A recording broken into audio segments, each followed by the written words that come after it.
De ouf, franchement on est dans un monde de ouf. Mais bon bref, on y va. Allez, Minoucha comme d'hab, Ayam, Ryan Bryant, Hicham, Iman, gros big up spécial à Iman, Fabito, Maxoud, Bois de Katsu, je te vois. J'espère que tout le monde va bien. Encore un sujet triste, mais on se doit de le dénoncer et de blâmer ce genre d'action. Bah non, bon, hein, vous savez très bien que c'est pas nouveau. Hein. Ils essaient toujours de... Quand c'est pas pour salir, c'est en envoyant des virus, etc. Hein, c'est ce que je veux dire. Ou des fois, la parole ne suffit pas, donc ils passent à l'acte, entre guillemets. Franchement, c'est incroyable, mais vrai. Donc, on va rentrer dans le vif du sujet. Si vous pensez que c'est la première fois qu'ils font ce genre de choses-là, hein, et bien sûr, je parle en mode complotiste, j'en suis désolé, mais bon, j'ai pas le choix. J'ai pas le choix parce que là, c'est les preuves qui sont devant nous, qui vont nous dire, c'est pas moi. Allez, on y va. Donc, j'ai déjà fait une vidéo, il y a 2 ans de cela, où l'ONU avoue avoir répandu le choléra à Haïti dans des couvertures. Donc vous allez voir, c'est eux qui le disent. C'est pas moi, j'invente pas des choses, c'est un aveu. Ils ont empoisonné les Haïtiens, sachant que à cette heure-ci, malheureusement, les enfants sont au marché noir en tant qu'esclaves ou en tant que outil pour pédophiles. C'est un truc de ouf, mais c'est vrai. Ça se passe aujourd'hui. Hein. Et bien sûr, la France n'en parle pas parce que ils préfèrent parler de choses qui n'ont pas de sens, comme d'habitude. Bref. Donc, l'ONU a répandu le choléra. Je vais pas vous parler du sida. Hein. Bon, voilà quoi.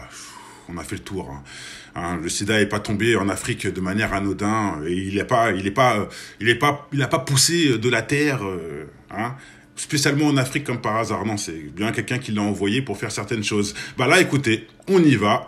Un autre dossier, une autre manière de salir et de tuer les gens par milliers. C'est la manière subliminale par les insecticides. Allez, on y va. Je laisse cette dame mieux qu'elle que moi en parler. Il s'appelle le chlordécone. Il a été massivement utilisé en Guadeloupe et en Martinique de 1972 à 1993. À l'époque, il était présenté... Donc je vais mettre plusieurs pauses pour bien détailler les choses, parce qu'il faut bien écouter et vous allez voir que c'est un truc de ouf. Bien sûr que ça serait fini en 1993, etc. Alors, je serais pas en train de faire une vidéo, mais là, ça va plus loin que ça. Donc vous avez bien entendu, hein, de 1970 à 1993 environ. Hein, ils ont utilisé cet insecticide qui est un virus sur pattes. Bon, on écoute le reste. Miracle contre le charançon du bananier, un insecte qui détruisait les cultures. Le problème, cet insecticide... Ça me rappelle le OGM qu'on subit en France, etc. Mais bon, là, c'est encore pire. On y va. Qui peut altérer le système nerveux, c'est Le Monde qui le dit. Hein. Le développement des nourrissons. Scandale sanitaire aux Antilles, qu'est-ce que le chlordécone, hein, ça explique, mais moi j'ai trouvé un autre passage, Le Monde, hein, où le chlordécone des Antilles empoisonné pour des générations. C'est aussi le même torchon qui publie ça, mais là c'est pas le même discours.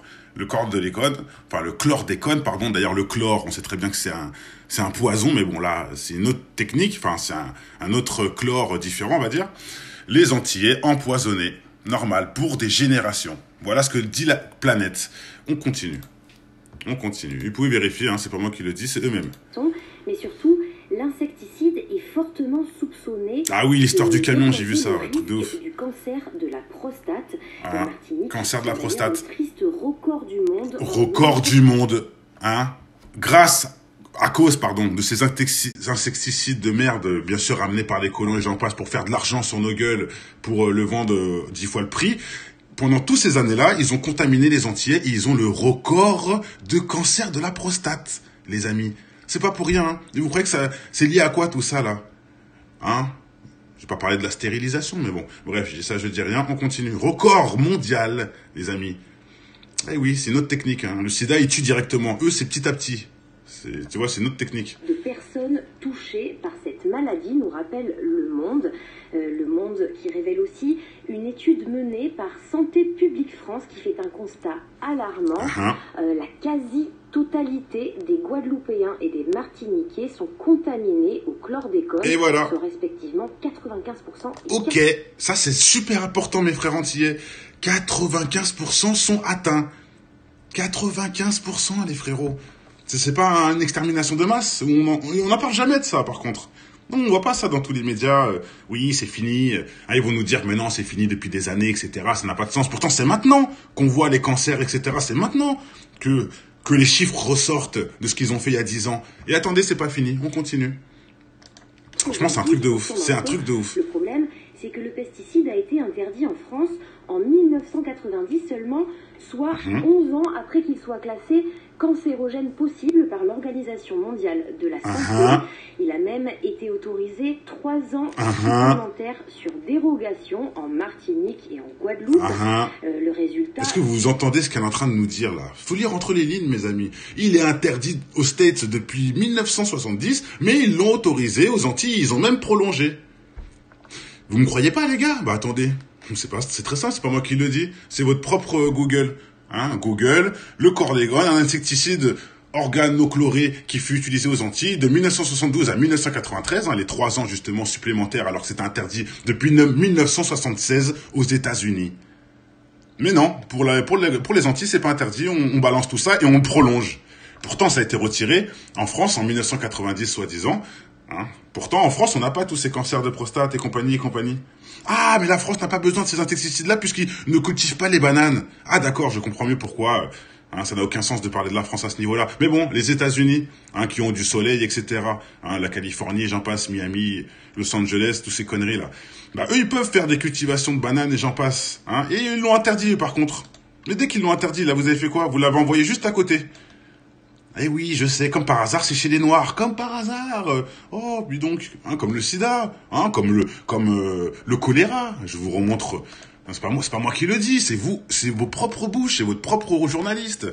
L'ONU a contaminé Haïti. Et là, on voit que ça fait 30 ans qu'ils sont sur les Antilles. Subliminalement, mais on n'était pas au courant. Bon, je pense que les Antillais sont au courant et ils doivent gueuler de leur côté. Moi, j'étais pas au courant. J'étais pas au courant. Façon de parler, en sachant que en plus les Antillais sont exploités entre guillemets niveau commerce. Ça veut dire que des yaourts qu'on retrouve ici à 50 centimes, là-bas ça coûte 4 €. C'est un truc de dingue. Déjà que c'est un peu la galère. En plus tout est x10. Pourquoi? Parce que c'est exporté, importé, et je vous encule et l'euro et j'en passe. C'est un truc de ouf. Allez, on continue. Il faut bien décortiquer les choses. Donc c'était interdit, mais aux Antilles ils l'ont envoyé. C'est ça qu'il faut bien dire quand même. C'est très différent. On y va. L'activité de lobbying est pratiquée par plusieurs patrons béquets, comme on les appelle aujourd'hui. C'est qui les béquets? C'est qui a ramené ça aux Antilles? Par des blancs créoles, des colons. Des colons, des blancs créoles, descendants des colons. C'est eux, avec leur champ de riches, parce qu'ils ont soulevé les terres, ils ont, avec la colonisation, obtenu les terres, et en faisant leur commerce, ils ont empoisonné la ville. C'est vraiment un jackpot, quoi. Détiennent toujours la majorité des plantations. Le nom d'Yves Ayot, aujourd'hui décédé, revient souvent. À l'époque, il était directeur de la société. Et je fais un gros big up à cette fille. Très, très forte. Et il était aussi président du groupement des producteurs. Elle a fait vraiment son boulot, elle. Bravo. C'est une vraie journaliste. Lui-même reconnu. Vous parlez des conneries, des stars et des célébrités du gouvernement français qui regardent leur nombril devant leur miroir, là. Bref. Et si le scandale du chlordécone, agite toujours les Antilles et revient sur le devant de la scène, c'est à cause des alertes répétées depuis le début de l'année. Et écoutez ça. Par l'agence. Écoutez ça. Insecticide, pourquoi le chlordécone agite-t-il encore la Martinique? Quand a été publié cet article? Le 30 janvier 2018. 25 ans, pardon, j'allais dire 15 ans. 25 ans après, il y a encore du insecticide chlordécone aux Antilles, les gars. C'est incroyable. 15 ans après, les frérots. Et vous voyez pourquoi je fais cette vidéo maintenant? Ils nous font croire que c'est fini depuis 1993. Bah pourquoi en 2018, il y en a encore? Bordel. Vous n'avez pas marre de tuer des gens? On continue. C'est même pas marrant d'ailleurs. C'est pas moi qui le dis, c'est vous, c'est Libération. Je mets une couche là-dessus parce que c'est très important. C'est ça qui me fait faire cette vidéo, c'est juste ça là. En 2018, il y en a encore, mon frère. Et en 2019, bien sûr, ça continue. Et jamais on t'entendra ça à BFM TV ou à toutes ces chaînes contrôlées par Lucifer, entre guillemets. D'ailleurs, vous pouvez le retrouver même carrément en série maintenant à la télé. Ils font ses louanges. Bon, voilà. C'est incroyable. C'est incroyable. Ça, non, ça, c'est trop pour moi. Ça, c'est trop pour moi. Comment ça se fait en 2018, il y en a encore les béquets, là? Et pourquoi aussi on n'en dit rien? Bon, allez, on continue. Vous allez dire, oui, c'est pas chez nous, c'est pas... Et c'est ça le problème. C'est pour ça qu'ils font tout ce qu'ils font, là. C'est parce qu'il y a toujours des excuses pour fermer votre bouche et pour rien faire. C'est ça le problème. Bref, on continue. Ah oui, j'en parle pas parce que le gars il est pas musulman. J'en parle pas parce que le gars il est pas noir ou parce qu'il est pas... On parle pour tout le monde. Arrêtez de regarder votre nombril. Allez, on continue. tous ensemble sur cette planète. Surtout une décision européenne qui a été validée par le ministre de l'Agriculture. En fait, les doses maximales autorisées de cet insecticide ont été multipliées par 5 pour la rouge et par 10 pour la volaille. Aïe, aïe, aïe. Comment c'est possible? Ça a même augmenté alors que c'est interdit depuis 25 ans. On continue, mais c'est un monde de ouf, c'est un monde de ouf. Mais si on dit rien, bah ils continuent. Ils s'en foutent. Ça marche, ça fait de l'argent, ça protège leurs fruits qu'ils vont revendre x10, et ça tue des Renois. Qu'est-ce qu'ils en ont à foutre? Et peut-être qu'ils le savent pas, je dis pas, mais c'est ce qui se passe en tout cas. Mais bien sûr qu'ils sont au courant, bref. Ils sont pas cons. Pour les 2 îles, insuffisant pour certains internautes comme celle-ci par exemple qui regrette que la France en fait n'ait pas appris la leçon et que mais c'est trop marrant. La France va apprendre. C'est la France qui envoie, t'as pas compris ou quoi? Quelle leçon ils vont apprendre puisque c'est eux qui l'ont créé, ça se trouve même. Bon allez, on en reste là. Je voulais pas aller trop loin, mais je voulais juste dire un petit truc avant d'oublier. Donc ça tombe bien, je l'ai dans ma tête. Je vais le dire. Alors, c'est très simple. Il y a des choses, et je garde cette photo en honneur pour tous ceux qui ont subi ces maladies créées par certains, etc. Bon, voilà. Il y a un souci que je vais rectifier parce que je le dis souvent en vidéo et justement ça tombe très bien.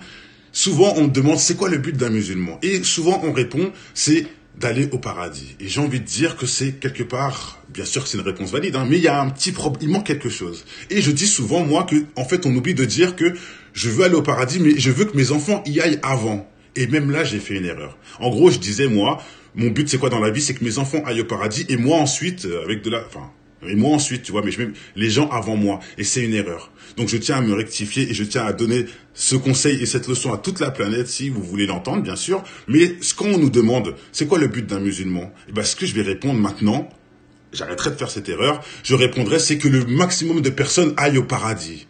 Avec nous de préférence. Mais mon but à moi, c'est que le maximum de personnes sur Terre aillent au paradis. Et pas moi dans ma vie tout seul, face à mon miroir, jugé par moi-même et je fais tout pour ma gueule et je pense à personne. Voilà. Donc je pense que c'est la meilleure réponse et c'est là. Parce qu'avant je disais les gosses, mais même les gosses, c'est trop, c'est quelque part, c'est un peu radin. Pourquoi mes enfants et pas les enfants des autres? Pourquoi mes enfants et pas les neveux? Pourquoi pas mes cousins, etc. C'est pas trop. Je voyais qu'il y avait il y avait encore un petit problème dans la réponse. Bah maintenant ma réponse, elle sera cela. Et j'invite tout le monde à comprendre pourquoi je dis ça. C'est super important. Mais quand on nous demande maintenant quel est le but d'un musulman ou d'un croyant ou d'un homme ou ce que vous voulez, bah ma réponse à moi maintenant, c'est que le maximum de personnes aillent au paradis. Voilà, je l'aurais dit. Enfin, je l'ai pas oublié cette fois-ci. Parce que le but de ce système satanique, entre guillemets, parce que tous les systèmes ne le sont pas, c'est pas de tuer l'islam forcément, comme je disais, c'est de tuer la parole de Dieu. C'est la parole de Dieu qui leur fait mal, et donc ça prouve qu'elle est bien dans l'islam, comme elle est dans la Torah, etc. D'ailleurs, c'est pour ça, je vais pas revenir en arrière, mais qu'avant c'était les Juifs l'ennemi. Maintenant qu'ils ont réussi à salir les Juifs avec leur Torah orale, etc., à créer du sionisme, à mélanger les trucs, bah maintenant voilà, ils passent à l'islam. Allez, on en reste là. Portez-vous tous bien, que le bonheur est dans votre maison avant tout. Tout a été dit, j'ai été vite pour dire le maximum de choses. Peace and love, ciao.